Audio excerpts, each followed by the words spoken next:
Each season, Guys Telling Stories seeks out fascinating people with a good story to tell. I'm Rich Douglas, and this man beside me is my co-host, Bill Easton. We're a couple guys who love a good story. So join us on our quest as we find fascinating people with a good story to tell. This is Guys Telling Stories. Oh, we got a special one for you today. Oh, that's nice. Yeah. Oh, Bill, come on. Don't be so bashful. This is all about you. We've gotten how many emails about this story, silver medal story? A lot. Yep. Yeah. And you have been all over the international news for for catching somebody else's silver medal. It's funny. I've talked to, I think, 4 different people about it. Mm-hmm. 4 different news outlets, if you will. Yeah. And there's, it makes you wonder, like, all these people copy each other and take all of that stuff and make up their own. I didn't really talk to all these people who are online news companies posting things. Well, lots of people want to hear this story because it happened about, I don't know, like 7 days ago, let's say. Mm-hmm. I'm going to set it up for you and throw some questions your way. Oh, sure. Okay. So I'm the guest today. This is like one of our old short story specials. Can I ask myself questions? You always can, yeah. Bill, would you like a beer? Oh, yes, please. Okay, so for the listeners out there who aren't as familiar with hockey, myself included, basically, what are the World Juniors?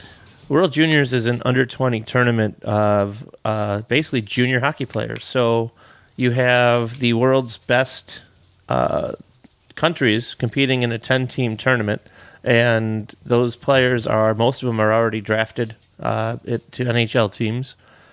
And it's in Olympic format, so there's 10 teams that play, 5 in each division, a round-robin play in the first week, and then the second week becomes elimination, and you play to win the gold. Okay, so you got the best male hockey players that are under the age of 20, getting together every single year. Correct.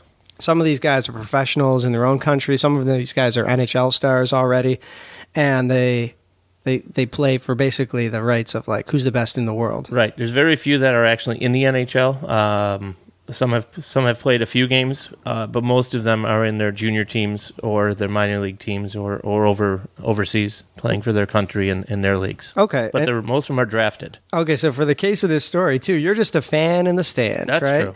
All right, so this is taking place in Buffalo, New York. It was here, what was it, 7 years ago as well? 2011, it was here as well. Okay, so, you're a guy that loves hockey. Did you play growing up? Oh, yeah. Yeah, I played. What levels? Starting in high school, I played. My parents discouraged me and my brother from playing hockey at a young age. A dangerous sport. Sure. Blades, sticks, pucks, ice. Smelly equipment. Yeah, they got to drive you early in the morning. Yeah, that's probably it. No, but you still got a love for hockey. Yeah, we played. You play in the streets, play street hockey. People have you play on ponds. There was a pond close to my house and ice rinks and things like that. So I still played as much as I could, even though I wasn't on an organized ice hockey team until high school. So these World Juniors, they were in town, and they were going on for like 10, 11 days, right around the holidays and the New Year. And I didn't see you for a couple of weeks. Yeah, I was gone. I mean, how many games did you have tickets for? Oh, geez. I don't know if I ever added them all up. But we had every game. Okay, so you had tickets to every single game. Yeah, there were 4. One day there was 5. It was a noon, 2, 4, 6, and 8. Say that again. You just lost me. It was a noon, 2 o'clock, 4 o'clock, 6 o'clock, and 8 o'clock games on one day. This guy loves hockey. We missed some that day. Well, yeah, because some of these teams are going to be ones that you just have to watch. Like you said, not every team has that all-star player. Some do, some don't. Some of them you probably give it to friends or you miss. Yeah. But where were your original seats? Were they all over? Were they in one spot? No, they were in one spot. They were behind. They were behind the NHL home team bench. They were behind where the Sabres bench was. Okay, so you got these amazing seats for basically every single game of this world tournament. Yeah, they're amazing, but if you're watching an NHL team, those guys, they've been doing it a while. Maybe they're not as excited. They sit a lot, and these junior kids, basically, there's teams that stand the entire time, and you can't see anything. They're all standing up. You're pounding on the glass. The coach, they don't move for you. Well, because I got a couple of texts from you. I saw a few like Instagram, Snapchat posts. You were up in a box a couple times. Yeah, that was fun. You were moving around with some of your other friends, so you weren't always watching these games from behind the bench. No, right? again, it was difficult to see because they were standing. So we moved around a little bit. Sometimes we just move up a couple rows just to get a little different view. And yeah, a couple of times we got invited to a box. So we obviously free food and drink and those. Thank you. So Thank you, those of you that took me up there. So you're having this amazing time over the course of 10 days. Happy New Year. You're just loving it, and you're a fan in the stands. Nothing else. You grew up playing hockey. You love hockey, Right? And then this championship game rolls around, right? Mm-hmm. And you decide to sit in your seats. It was sold out, so we didn't have a choice that game. We had to sit where we had tickets to. And this is going to be part of the story later. What were you thinking when you got dressed that day? Well, my friends who we met 7 years ago from Ontario, Steve and Trevor, for the most part, those were the two guys. Just like giving them a hard time. They're huge hockey Team Canada guys, and like I said, they were here 7 years ago, and they're back, and they took 2 weeks off from work. They live at the Adams Mark for 2 weeks. And we met them in the Labatt Blue Tent 7 years ago, and we've been hanging out with them for most of the games. And I thought it would be funny if I put on the Team Sweden jersey underneath my American jerseys to kind of pull it out sometime during the game, just to give them a hard time. So the championship game is between Sweden and Canada. Correct. And Sweden and Canada are basically the two countries who take this by far the most seriously. This is probably one of the main sporting events, especially for Canada, that happens every single year. From a country perspective, Yep. Yes, definitely. It's like the most important sporting event of the entire year for the country. It is. I think probably in Sweden it's more important than in Canada, because Canada also they have their NHL teams, they have Stanley Cups, they have things like that. But the Winter Olympics are coming and in about 20 days from now. So you want to check it out and go to other countries' websites, and you'll see how important it is to Sweden as well as Canada. So you made these friends with Canadian fans 7 years ago. Did you buy a Sweden jersey 7 years ago? I did. I bought a Swedish jersey 7 years ago, just because I kind of liked the jersey. And we ran into a few Swedish fans. There were a lot more people 7 years ago from overseas than there were this time around. And they didn't speak very good English, but one of them spoke broken English and basically explained to me how her friend wanted to buy my jersey because she left hers at home. Sure. So I said yes. I basically took it off and gave it to her. It was relatively new, maybe a couple days old. And what jersey was it? It's the exact same one I had, the yellow Swedish jersey, 3 crowns. Okay, so you had a jersey, you took the jersey off your back and sold it to a girl who wanted it. Well, yeah, she didn't pay me. Well, she did, just not then. They said they would. And I was like, that's nice. I mean, I probably would have just, I don't know, here, sure. If I went somewhere and left my jersey at home, I'd love to someone that had one on to just give me one. So, yeah, it probably meant a lot to her. Like, welcome to Buffalo. Here's your jersey back. Did she end up, I don't know, sending a check or something? She sent cash, American cash, from Sweden, including about $3 worth of random coins in a plain white envelope that somehow made it to my door. Wow. Cash from overseas. And so in a white envelope, and just write a little thank you letter and put it in a white envelope and send it to someone. This was full of cash and change. So it was amazing. So she paid off, but you're out a Sweden jersey. Well, yeah. So what do you do? I bought another one. Okay. So I bought it this year. So you got your new Sweden jersey. You decide to put it on for the championship game. Yes. But that's not the only thing you're putting on. No. When you're getting dressed, why are you wearing 3 jerseys? Well, I had a Swedish T-shirt on underneath the Swedish jersey. Okay, so you're layering up. I had 4. Well, it was cold too. So. It was very cold, but you're putting on a a Sweden T-shirt, jersey, and then you had 2 other jerseys on? Yeah, I had a Team USA replica from the Miracle on Ice, Ruzioni jersey, and then I had the Rochester Americans jersey over top because it's a double XL and it kind of fit over everything well. Well, you said earlier that you're going to wear this Sweden jersey so you could sort of like razz or tease your Canadian friends, Correct. right? At the end of the game, during the medal ceremony, you got Elias Anderson. He's collecting the silver medal. Canada wins the gold. Mm-hmm. But flash over to you. You still got 3 jerseys on. Well, we couldn't hang out. They were in the 200 level. Beginning of the day, we went to 2 games that day. So I didn't realize that I wasn't going to be able to hang out with them because it was sold out. So normally we've been leaving our seats to go in the 200 level and just kind of they were getting on a table up there, like you have a little restaurant up there and you sit at a table, and they've been getting this table every game. Like they never sat in their seats. They sat at this table every game. So when the Canadians were playing, they'd sit at the table and we'd kind of stand behind them, and then they'd let us have the table when the U.S. was playing, and then they'd kind of hang out and stand behind us. So I figured it'd be funny if they're sitting at this table looking over the rink and I just took off these jerseys and we're standing behind them without them even knowing it, all of a sudden in a New Jersey. So that was the joke. That was the joke. Second part of the joke was, they're gonna be like, what the hell's wrong with you, Bill? And then I'd be like, I'm sorry, I'll take it off. And then I take that off and then I have the shirt on underneath, but I never got that far. Never got that far. So you're watching this game. It's a really good game. Mm-hmm.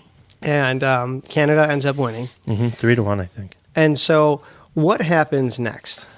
The celebration was long. The Canadians were super excited, as they probably should be. And Sweden was, we're looking down at this bench, and there's 7 or 8 guys that just have their head down, laying their head on the side of the boards, and they're devastated that they lost. I saw tears. Yeah, there were. Yeah, it was. That's how seriously they take this and how passionate these players are. And being a just fan of hockey and just there to watch the games and not really having a rooting interest for either team, you kind of spread your attention to both. And I'd say 95% of this arena was Canadian fans. Yeah. So they're paying attention to the celebration and stuff, and we're just watching, the devastation on this Swedish team. So they finally do their thing and get their act together and get lined up at the blue lines, and Canada's still kind of celebrating and jumping on each other when the medal ceremony starts. And so who gets the medal first? The captain, Elias Anderson. Okay, and for people who aren't familiar with hockey, like I said earlier, myself included, he's an all-star. He was drafted by the New York Rangers. Mm-hmm. He apparently, I don't know if you heard about this, he was injured during those last couple of games. No, I didn't know that. Yeah, and he's sidelined right now currently because of that injury, but he gritted it out. And he comes from a long line of like a big hockey family. Yeah. His father, Nicholas Anderson in Sweden, he's an icon. They retired his jersey. He played for the Islanders. So I mean, this guy was born and raised to be a hockey player. You've done some research. You know more about it than I do. Well, all of a sudden, he gets his medal, and then what happens? Well, I was watching literally just him because he was going first. And he skated over, He skated over and held his hand out. And the guy shook his head and basically told him he has to put it around his neck. Mm-hmm. So he put his head down, he put it around his neck, and he immediately took the medal off his neck and was holding it in his right hand. And he was skating back towards the bench, towards me. I was just looking at him like he looked like he was just going to skate off the ice and maybe throw it in a garbage can or something. Yeah. And being right behind the bench and in the front, I just was staring at him like, what's he going to do? And then he kind of looked over. He looked over and basically we made eye contact, and I just put my hands up in the air a little bit. And as soon as I did that, he just threw it. And it wasn't, I was surrounded by Canadians wearing their red jerseys, still high-fiving, and their phones were all out and stuff, and they're watching their team. So I don't really think anyone around me knew what was happening. Might have been a little harder to catch if that was the case. But it was a great throw. I mean, came just maybe a foot above the glass. And, He's an athlete. Oh, yeah, there you go. And I caught it. And so how long do you hold this medal in your hands before you decide to take off these jerseys and show your Swedish pride? Well, I held it in my hands for about 5 seconds, like watching them, like looking at the coaches, looking at everybody else on the ice, like waiting for somebody to come over to me and tell me, give it back. Right. So when that didn't happen, because you figured someone's going to come over quickly. Security's right next to me. And the security guy, who's looking up into the stands, so his back is to all this, he goes, I guess that made it worth coming to this game, huh? I go, yeah. And then I felt comfortable and I put it on. As soon as I put it on, some people wanted to take some pictures. And as soon as they started taking pictures, I remembered that I had this jersey on underneath. So I took the medal off and then started taking the jerseys off. One jersey. I took Two one. jerseys. Yeah. 3 jerseys. Yes. And then... So then I put it on because it's, when I think this is how this works, but the home team, which would have been Sweden because they were undefeated. By the way, they haven't lost a regular season or preliminary round game in like 6-7 years. Mm-hmm. So they're that dominant. So This year again, they were 4-0, no ties, no overtime losses, just they beat everybody. So they're the home team. I think that means they have to wear the yellow jersey. Okay. They either wear white or yellow. Not Sweden. They don't have white. But the home team in this wears white or their light color. Mm-hmm. But they get to pick their bench. So, it very easily could have been Team Canada in front of me. Yeah. So and that never would have happened. So you put this medal on, and then for a lot of people, that would have probably been the end of the story. I caught a medal. Honey, snapped my picture. Yeah. But that's not where the story ends. And I want to hear what you did with it after this quick break. Quick break to talk about podcastyourstory.com. Sometimes life's best moments pass by too quickly. So why not capture those moments with podcastyourstory.com? From that time you won the silver medal, sort of, to what life was like growing up with your brothers and sisters. The professionals at podcastyourstory.com record an audio interview of you telling your story. And the final product is a podcast you can share online with family, friends, and the world. Tell your story in your own words with podcastyourstory.com. And our listeners get 20% off your first recording. Just mention promo code GTS. That's 20% off your first recording with podcastyourstory.com by mentioning promo code GTS. And now, back to our interview. All right, so Bill, you didn't keep the medal. I didn't. And I think that's what made this story such a viral international hit. Okay, so who'd you give it to? What'd you say? Well, there were some Canadian fans that were telling me to throw it back, and there was a little chant for that in the first place. I wouldn't throw it back. I think it's kind of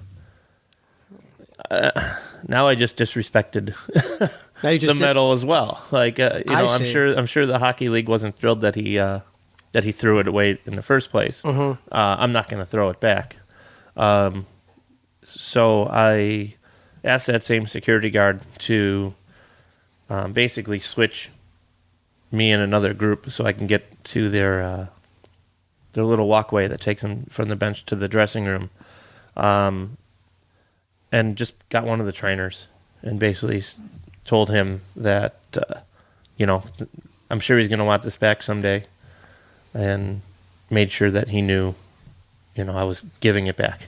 Yeah. I mean, what a class act. I saw the picture. You handed it to him. Do you know what happened to it? I don't. Someone, you know how Twitter works. Someone on Twitter made a suggestion that I actually kept it and just said I gave it back, and then put out this little interview with Elias after the game.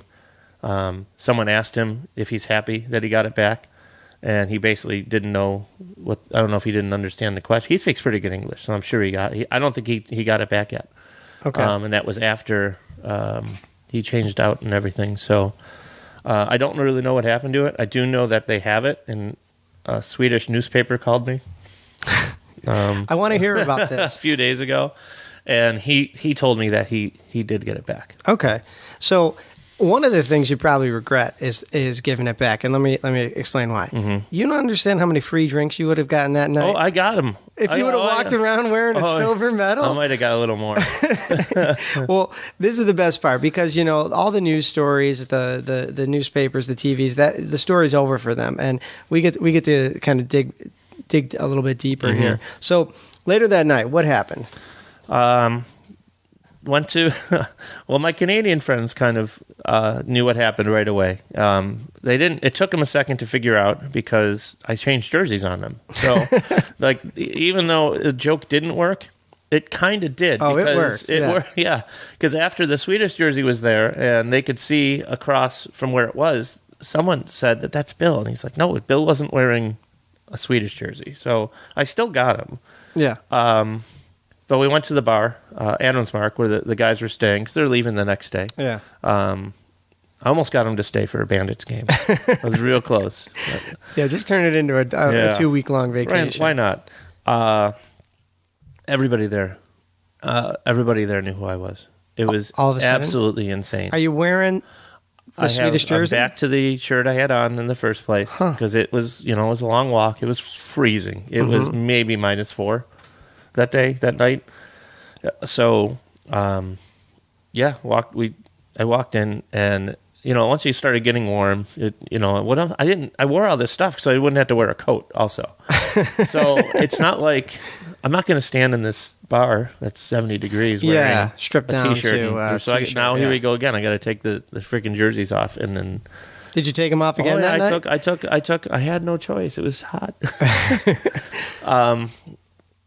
But anyway, I didn't pay for a beer, and I don't know whether that was Trevor or Steve or a bunch of strangers that I met. It was just Steve got me my first beer, and it was a Bud Light, which is not what I normally drink, but people just kept, like, the bartender would be like, "Yeah, I got another one," and there'd be like 3 of them sitting in front of me from people all over the bar, and there was a lot of people, a lot of Canadians, and he just kept like piling these beers up in front of me, and You're thinking to yourself, I got a beer pyramid. Well, right they now. gave it, in their bottles. So it's a tough pyramid, but but most people said it was a nice gesture to do. Someone recognized me and offered me $1,000 at Adams Mark. He goes, "I'll give you $1,000 for that medal," and I was like, "I gave it back." He goes, "You did what?" And I was like, "Yeah, I gave it back." Yeah, it was Canadian, so it's probably like $520 with the exchange rate. Absolutely. No, it's $700. Well, you know what? I'll jump in here with what happened to me. So, I keep the phone by the bed, but I think it was this was a Friday night, right? This was a Friday. Yeah. So, it's on like Do Not Disturb. I sleep in, and I wake up, and I've got all these text messages from numbers I don't have in my phone. And I'm like, who would be texting me a message like, "Bill is crazy"? That's all it said. Wow, you won't believe what Bill did last night. And then I got a little scared.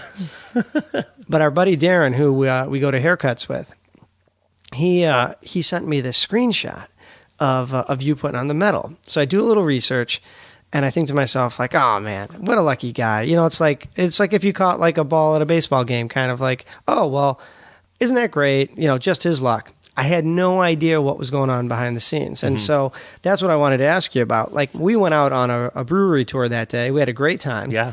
And my phone continually starts blowing up. We're getting emails and contacts from the GuysTellingStories.com Facebook page, the contact thing on the website. So just we'll kind of wrap this up. But what's the first person, or who's the first person that contacted you for like an interview? Oh my goodness! Because it had to be that morning, just like me. It was. Boy, I don't remember the station. But it was just a small morning show. Okay. In Saskatoon, Saskatchewan. I think that's right. Yeah. Judges. Yep, that's right. No, Regina. One of those. Bill, I barely know. It was her. there.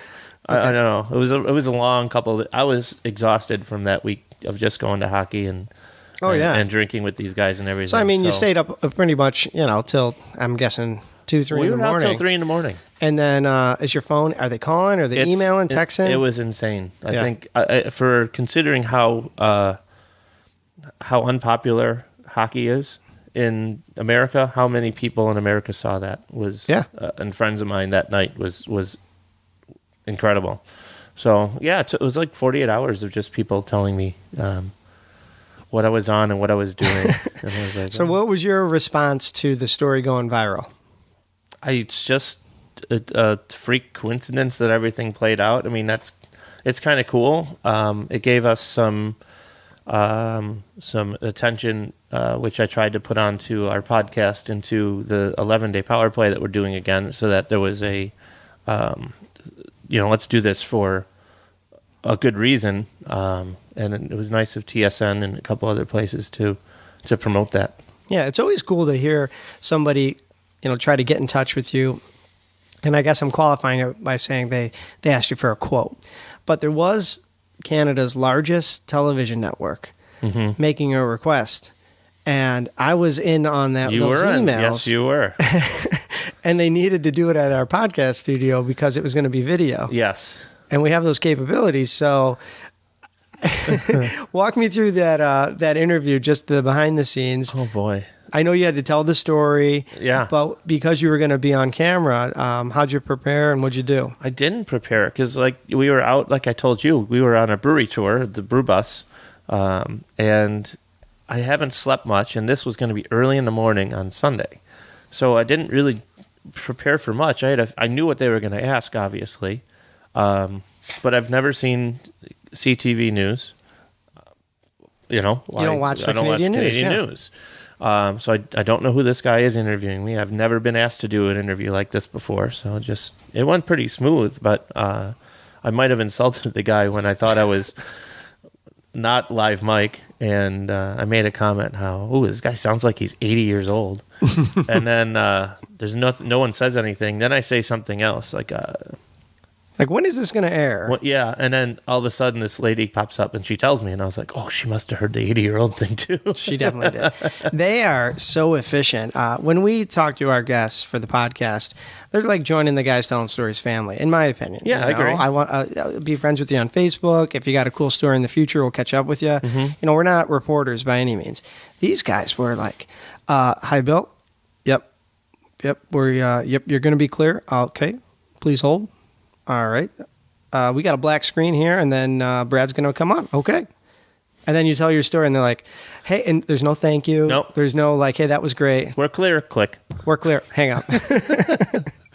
But then that story got tweeted and sent around the world as well. Mm-hmm. And there's videos. So, I mean, I couldn't be happier for you. I know you gave the medal back, Bill, but you're a champion in my book. Oh, Rich, stop it.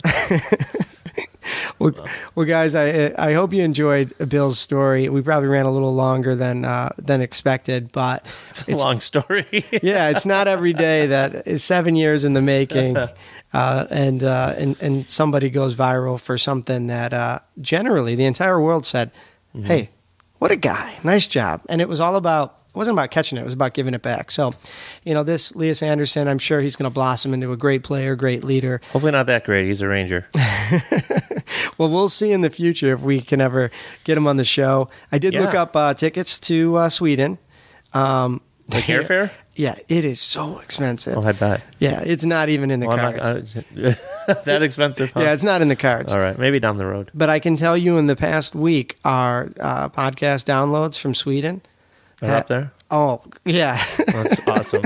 So even if they don't speak that great of English, or some of them, it's not their first language, they're listening. I had about 100 friend requests on Facebook. No, that's probably because the last name is I think everyone knows anyway, Schiff Lucas. Mm-hmm. And there's not a whole lot out there. So if you go to look up Bill Davis, you're gonna scroll Bill through Johnson. 100. Like if you look this up, it's me. Yep. So, well, if you're still listening and you want to be friends with Bill, add him on Facebook. There you go. Did you accept everybody? No, I didn't. There were a couple that I did in the beginning, and I was just like, wait a minute, this is not. No, they don't even speak English well. Who are these strangers? Yeah.